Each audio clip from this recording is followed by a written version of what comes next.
નમસ્કાર, આપ જોઈ રહ્યા છો ICB 24 ન્યૂઝ. જોઈએ આજના સમાચાર.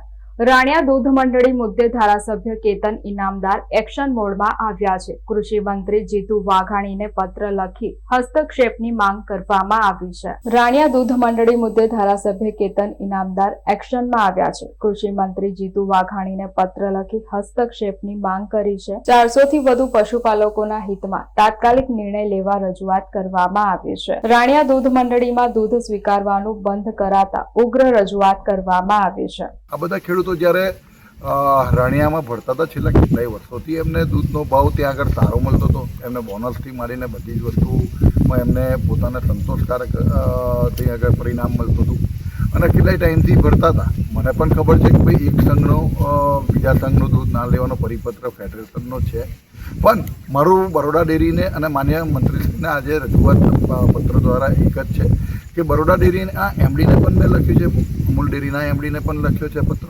અને જીતુભાઈ વાઘાણીને પણ આખી વિગતવાર વિસ્તૃત માહિતી આપી છે કે ભાઈ જો રાણિયા સુધીના લોકોને દૂધ ભરવા જવું પડે છે તો રાણિયા સુધીને 8-10 કિલોમીટર આ લોકોને કોઈ એવો શોખ થતો નથી કે બીજા સંઘમાં દૂધ ભરે. બરોડા ડેરી મજબૂત થવી જોઈએ, બરોડા ડેરીમાં જ દૂધ ભરાવવું જોઈએ અને દરેક મંડળી મજબૂત થાય, સંઘ મજબૂત થાય એવી ઈચ્છા અમારી અને પશુપાલકોની પણ છે.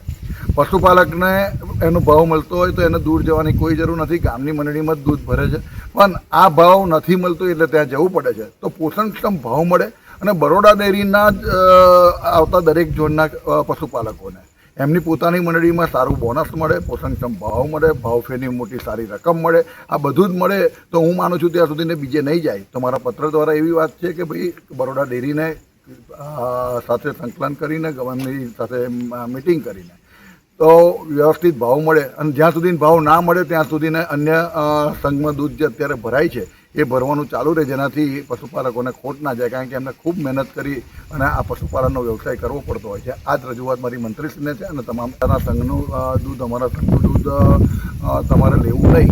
એટલે એ એમડી સાથે પણ વાત થઈ કે ભાઈ તમે જ તમારો ભાવ આપો તો બીજે ના જવું પડે. અને બરોડા ડેરી આપણી ડેરી છે, બરોડા ડેરી ખૂબ મજબૂત જ હોવી જોઈએ અને બધી રીતે અમે બરોડા ડેરીની સાથે છે, પણ જ્યારે પશુપાલકોની વાત આવે અને પશુપાલકોને જ્યારે ભાવ ના મળતો હોય તો જ એમને બીજે ભરવા જવું પડતું હોય છે.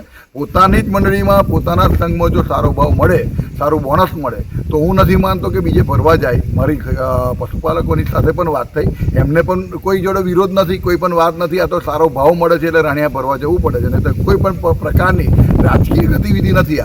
આ પશુપાલનના વ્યવસાયને આજે પણ આપણે ખરેખર જો ડેરીની અંદર દૂધની ઘટ પડે છે તો એ દૂધ કઈ રીતે વધે અને પશુપાલનના વ્યવસાયમાં લોકો વધારે ને વધારે કઈ રીતે જોડાય એ પણ આપણા બધાનું જ કામ છે. એટલે ડેરીના સત્તાધીશોને મારી ખાસ વિનંતી છે કે હજુ પણ ખૂબ ગંભીરતાથી લઈ અને પશુપાલકોને યોગ્ય ભાવ મળે, યોગ્ય બોનસ મળે અને જ્યારે ભાવફીની રકમ પણ હોય તો સારામાં સારી મળે એવું આપણે કંઈક બધાએ ભેગા થઈને કરવું જોઈએ.